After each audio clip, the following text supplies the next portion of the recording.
Hello everyone and welcome to my channel. I hope you're all doing well. I'm Luke and I do perfume reviews. If you're new here, please consider subscribing if you're into this type of content.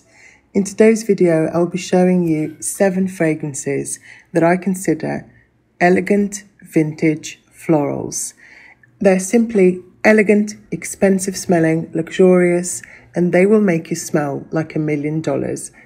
I think that most people would agree that these are some of the classiest, most sophisticated, the most elegant floral fragrances ever created. And of course, with the exception of 1 or 2, they're mostly vintage. So this might be a controversial statement, but I don't really consider fragrances that are popular today, such as gourmands and syrupy sweet florals, to be elegant. I still like them. I still wear them. I think they smell incredible, but they're not half as elegant as these timeless classics. So without further ado, let's get started. The first fragrance that smells incredibly luxurious and bougie, in my opinion, is Yvresse from YSL. Yvresse is a forgotten fragrance from the early 90s. It's a hidden gem. It was released as Champagne, but the name later changed to Yvresse because YSL got sued for using the copyrighted name Champagne, which can only be used for very specific varieties of wine from the Champagne region of France. Anyway, Yvresse is an absolute masterpiece. It's effervescent, it's exuberant, joyous, sweet and fruity, yet incredibly elegant, sophisticated and grown up. It's a voluptuous, fruity floral oriental. It was created by none other than Sophia Groisman, who is one of the most iconic perfumers of all time. Yvresse actually means dizziness because ivre in French means. So when you spray this on, it's magical. The opening sparkles like a glass of champagne, and it really does. It literally smells like champagne. Try it if you don't believe me. As soon as it dries down on your skin, it becomes a beautiful, powdery, rose and violet scent with a very prominent ambery and mossy base, which rounds out the composition perfectly. You get some sweetness from the fruits, but the core of this fragrance, in my opinion, is the rose. I've never tried any other fragrance that comes close to this. They don't make fragrances like this anymore. Yvresse is just on another level, and I'm so happy that I own this vintage bottle of the original formulation from the 90s. My bottle's actually from 1996, and it's perfectly preserved. I can still smell all the top notes, which are usually the first to disappear when a fragrance begins to go bad. But you can still buy this one today, it's still available, but it's not the easiest fragrance to find. So you'll have to do some digging if you want to find a bottle of this one. I haven't tried the new formulation, but I've had people tell me that it smells just like vintage Yvresse. I have to tell you though that Yvresse is absolutely beast mode on me. I don't need to put on more than 3 or 4 sprays maybe to be able to smell this all day long. It's that potent. Keep in mind that I usually spray anywhere from 10 to 20 sprays, depending on the fragrance. So this one is so strong that it only needs around 3 to 4. So that was Yvresse by YSL. The next scent comes as no surprise. This one is one of the best powerhouse florals from the 90s. Amarige from Givenchy. I have a full review on my channel if you wish to check it out.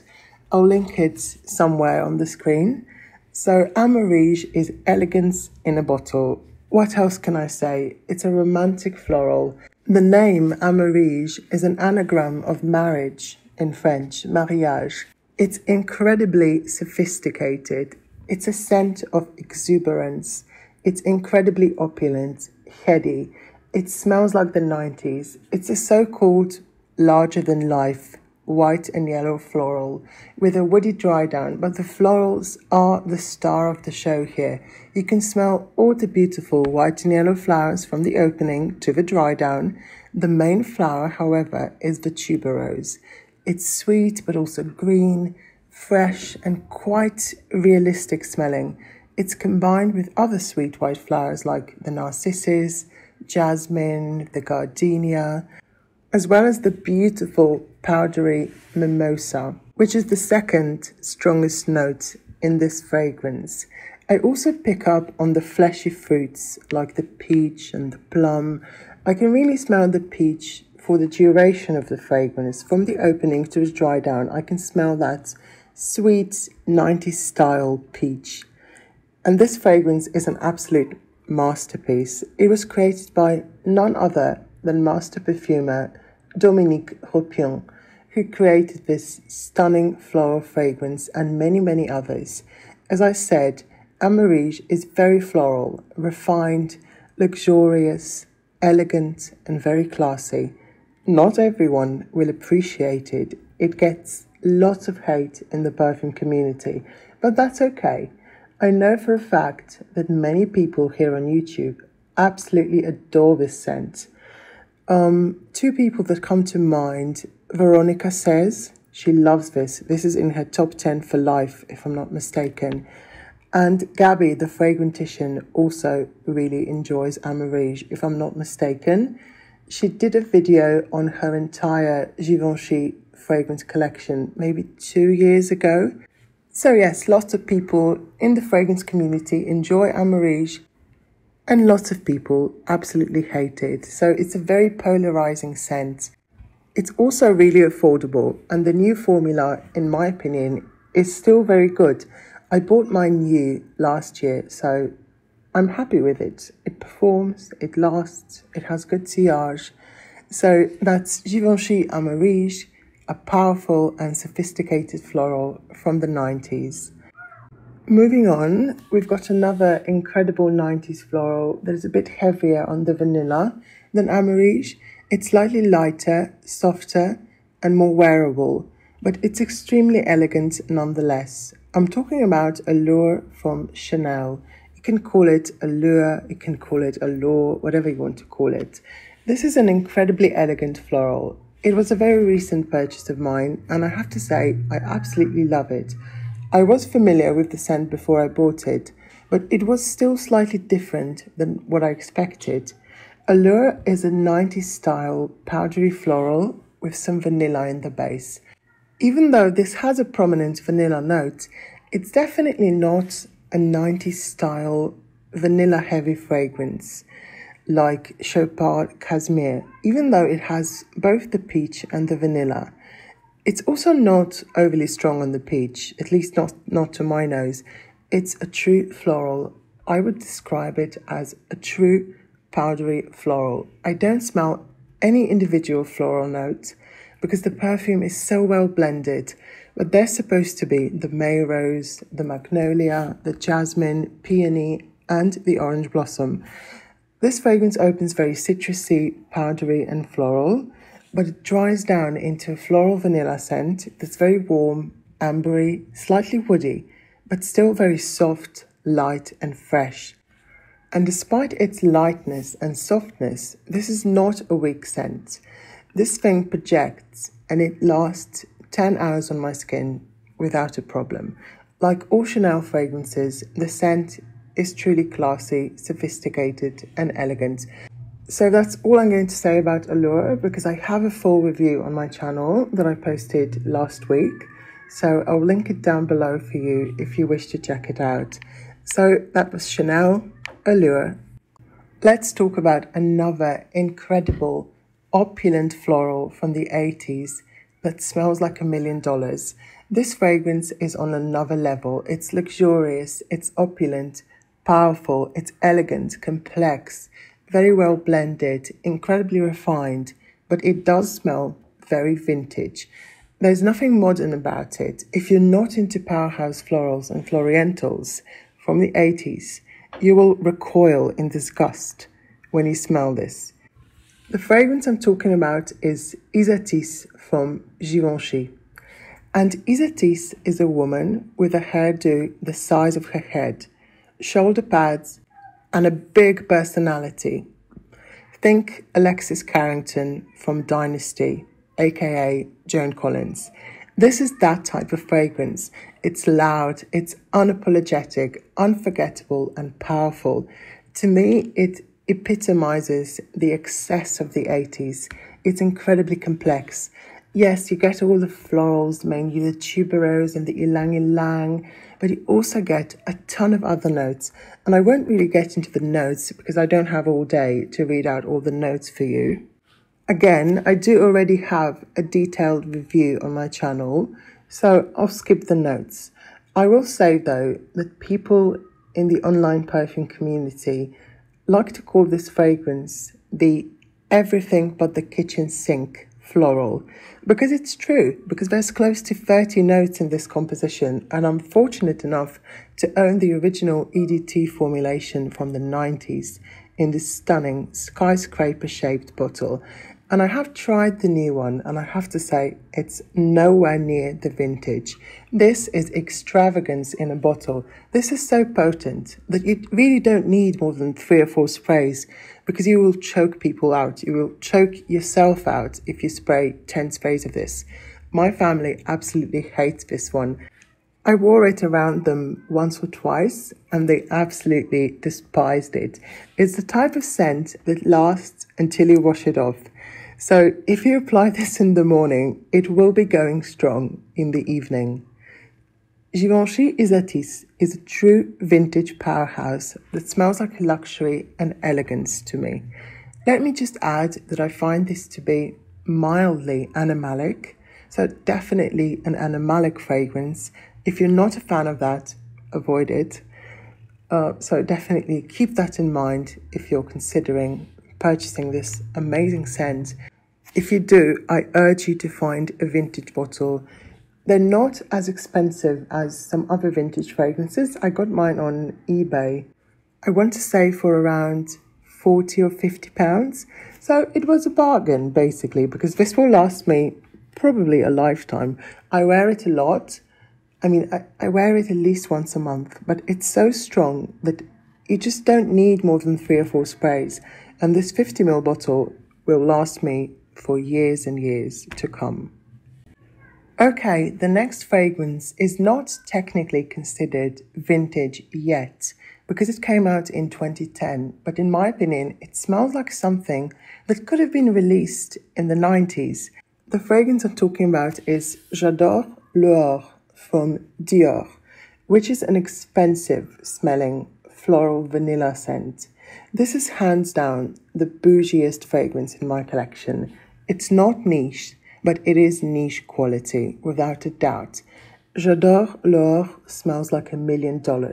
It smells elegant, luxurious, and sophisticated. This is the 2017 version. I'm not talking about the current version. I have tried it and I'm not a fan. The 2010 and the 2017 versions are superior in my opinion. The new one's nice. It's not a rich, warm floral like this one. It's more of a soapy floral that is very overpriced in my opinion. But, you know, that's just my opinion. If you like it, good for you. But let's not be too negative and let's just focus on the 2017 version that I have here. This is an expensive smelling floral vanilla scent with a hint of amber and tonka bean. It's an essence de parfum, so it's an essence. It's almost as concentrated as pure parfum, and it's just phenomenal. I wish I had 2 backup bottles, not just one. François Demachy, who created this, used incredible high-end ingredients, including jasmine and rose absolutes from Dior's private gardens in Grasse, and a very rich type of vanilla from Tahiti. And as I said, this fragrance is elegance in a bottle. I've never smelled anything like it, anything remotely similar to it even. And I don't think there will ever be anything like it ever again. This is a masterpiece. Whenever I want to smell classy, this is what I wear. I wear this when I want to smell very classy, but not in an 80s shoulder pads kind of way, if you know what I mean. Like the other 3 fragrances that I've mentioned so far, J'adore Allure is an excellent performer. You don't need more than 3 or 4 sprays of this one because it's perfume essence. It's almost as concentrated as the pure perfume. So this is very strong. This is definitely one of the strongest fragrances in my collection, and it's also one of the most opulent fragrances in my collection, and as you can see, I absolutely adore it. So that's Dior J'adore L'Or, the 2017 version. Moving on, we've got a classic floral fragrance from the 1920s, and I could have included Chanel No. 5 in this video, which is undoubtedly one of the most elegant fragrances of all time, and there will never be another fragrance like it ever again. But I decided to go for this fragrance called Tosca from a German company called M&W. And I like Chanel No. 5, but I gave it away because I just never wore it. Tosca is a similar type of scent. It's slightly sweet, it's very floral, powdery, aldehydic, and ambery in the base. It's an eau de cologne, and let me tell you something, it's incredibly strong for an eau de cologne. I usually get around 6 hours of wear out of it, which is a lot for an eau de cologne concentration. I also own a very old vintage splash bottle of Tosca that belonged to my grandmother, and that one also smells beautiful, but slightly different from this modern version. Tosca smells a lot like some other fragrances from the 1920s, but it's also unique. I think it's still beautiful and wearable. I don't find it dated. The current version of the eau de cologne smells like a cross between Shalimar and Chanel No. 5, but make it lighter and make it more floral and slightly sweeter. But the vintage is definitely mossier and more animalic. At least that's my experience. So Tosca is an affordable vintage classic that smells luxurious, but costs less than a loaf of bread. So that's Tosca from Maurer&Wirtz. Moving on, I've got another beautiful, elegant floral, and I'm talking about Anais from Cacharel. Anais is a classic, and I find it incredibly elegant. Most people would consider this outdated nowadays because it came out in the 70s, and it's a classic powdery floral. It's green, bitter, and very soapy, but it's also mossy and slightly incensey in the base. It's a powdery, soapy floral when you first spray it on. It smells very green, but also bitter and mossy. The incense and the oak moss in the base definitely give it some character. And this fragrance is not for the faint of heart. It's very austere. It feels very cold, very white. It's your typical 1970s fragrance like Estee Lauder White Linen, like Jovan Musk, all of these scents share a very similar vibe. There's definitely a bit of sweetness in here, but it's more of a green, bitter, white floral scent. The performance is just incredible. My bottle is the Eau de Toilette, the current version, not the vintage, but it really projects and it lasts for hours. So that's Anais from Cacharel. Last but not least, I've got two honorable mentions. The first one is Guerlain Samsara. This is an incredibly sophisticated, classic floral sandalwood fragrance, and I think it smells incredibly expensive, refined, luxurious, even in this formulation that comes in the B bottle. And I haven't tried the new one in the inverted heart flacon, but I really want to repurchase it because I really enjoyed this one. The other fragrance that's also incredibly elegant is Pure Poison from Dior. I also used up this one. Pure Poison is a modern classic. It's the sort of white floral that smells modern, yet classic. I would get this again if the current formula performed just a little better. In my opinion, the performance of the current formula is unacceptable because it only lasts about 3 or 4 hours on my skin, or maybe longer, but it doesn't really project. So I think I'll continue using my dupe until I find the original for a good price. But despite that, the scent is incredibly elegant, and this is one of the classiest, one of the most sophisticated florals I've ever smelt in my life. And I do really love the scent, so I'm glad I have a dupe. Maybe I'll end up buying the original anyway. So I just wanted to briefly mention these last two because I've used them up. But we've come to the end of the video. These are all the fragrances that I wanted to discuss today. I'd love to hear your thoughts on these, and I'd love to know what your favorite expensive smelling, elegant fragrances are. Am I missing out on anything? Let me know in the comments. Thank you so much for watching, and I hope to see you in one of my next videos. Bye.